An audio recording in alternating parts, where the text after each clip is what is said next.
طيب كل دول التعاون الخليجي مع بعض متوقع إنها تحقق من 3.2 في 2025 لتصل ل4.6 في 2026، يعني احنا بنتكلم تقريبا في سنة أو سنة وكام شهر، وده معدل أعلى من اقتصادات عظمى زي ألمانيا مثلا والولايات المتحدة الأمريكية.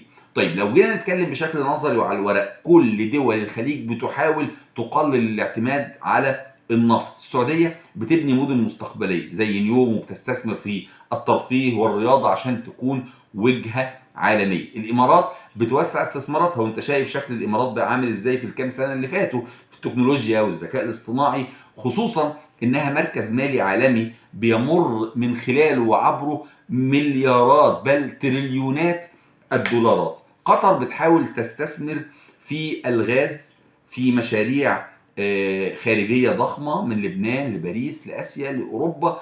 قطر شغالة وتتحرك في كل الاتجاهات.